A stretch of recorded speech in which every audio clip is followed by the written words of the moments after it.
So for step 5, attaching the motor. Well, we've got our motor and pinion all set. We did all that.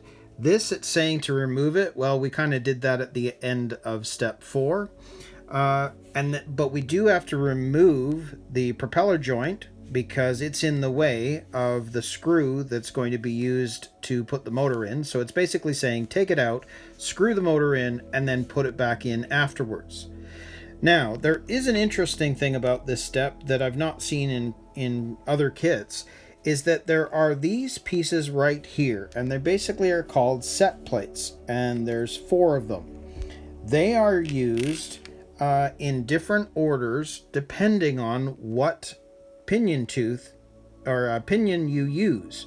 So if you look at this, when using a 13 tooth pinion, you want them all lined up, and then the screw is going to be on the far end. Or if you're using a 16 tooth, there's 1 on one end, 3 on the other. Or 17, it's 4 at the top and the screws at the bottom. Now in our case, because we are going to use the 15 tooth pinion, it's 2 at the bottom, screw, 2 at the top. So basically they are placed in different positions depending on the pinion you use. So this is the step that we are going to be doing, because we need to put 2 at the bottom, slide the screw in, put 2 at the top, and that will be the correct alignment for screwing in the motor right here. So there are our screws. This is our tube, as they call it, and then we've got our set plates. So I'll set this up and we'll put this together. Okay, so let's grab our gearbox. It says this piece here, the propeller joint, has to come out. Well, you can see the bearings come out, but that's okay. I'm just going to put this over to the side. We don't need that for right now because we need to have access to the hole for putting on the motor. Now, it does show greasing the pinion gear. So let's do that. So we're going to grease up our pinion. And I mean, we have grease on the spur gear itself that's inside the gearbox, but we'll put on a little bit more. Never hurts. Okay, so there we go. So now, in terms of the placement, I tend to do what the diagram shows. So you can see that this open hole right here is going to be facing this way into the gearbox, but you can see that there is these 2 openings and that opening. Well, we'll do it the way that they're showing, and we'll put it in this way. So knowing what we now know, we are going to end up putting it in there, but we have these shims to work with, or set plates. So if you look at the way this set plate's going to go, we know that it's 2 and 2 for the 15 tooth pinion. So we're going to slide 1 in there, another 1 in there. So basically you can see there's 2, which will sit down.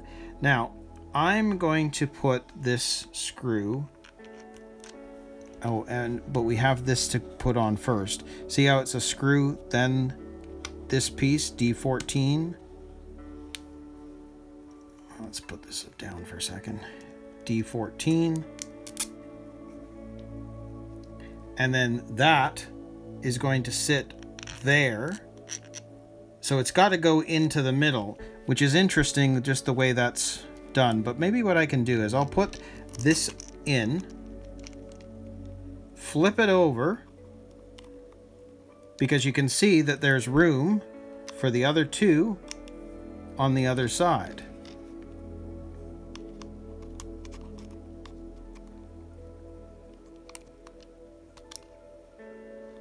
There we go. So you see how that is. It's the 2, then the screw, then the 2, which was easier to do by putting it in that way. And then of course we have this big plastic washer thing on the other side. So knowing that, for that side and for this side, we know that it's going to be going into this hole right here. So we can put this in, line that up with that hole. It's in place. So I'm going to get our screwdriver.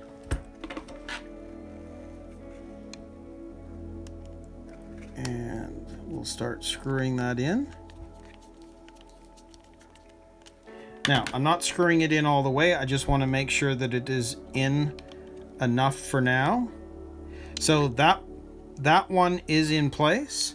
So then with the other screw, you can see that the screw goes inside the gearbox, but first is going over that brass tube, and it's now going into here, which you can see it would have been in the way of the joint. And we'll just find that hole, make sure it's going in.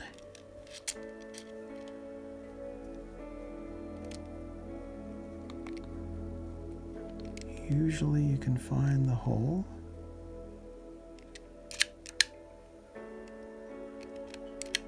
Or not. Let's ease this one back a bit.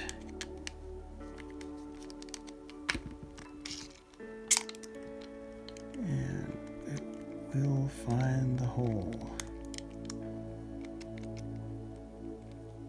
Somewhere. There it is. Well, it should go in. Let's screw this in.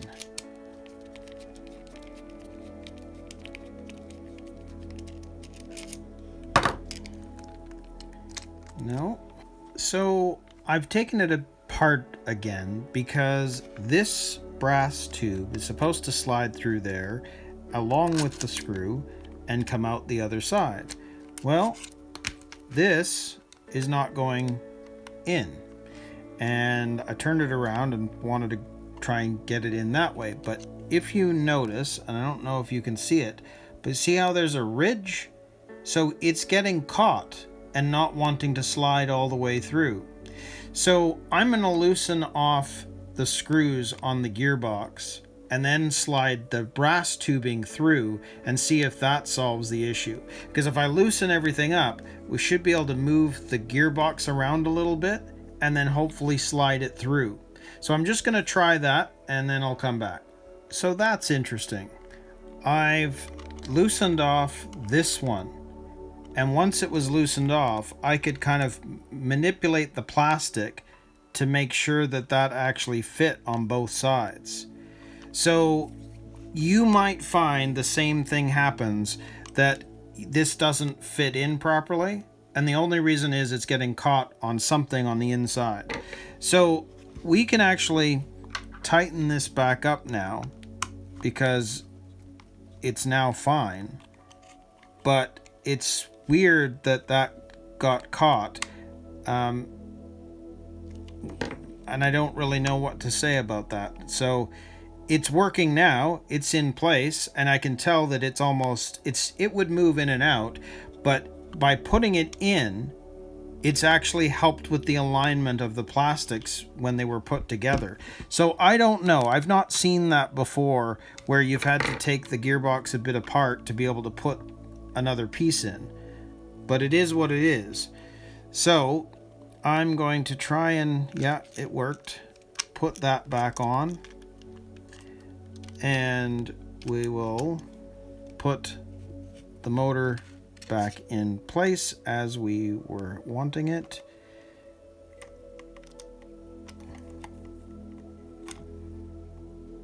Just gotta make sure that that's aligned.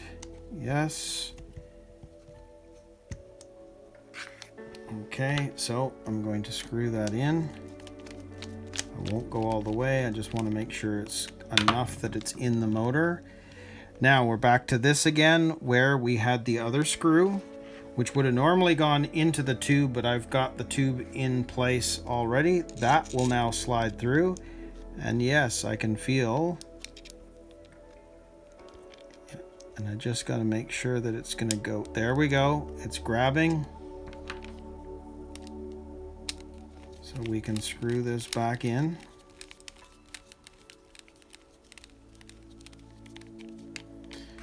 Okay.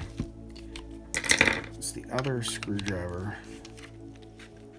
So I'm going to screw this in now tighter. And I'm not going to over tighten because you don't want to strip anything. But I'm going to make sure that it's all nice and tight. To the motor's tight to the gearbox.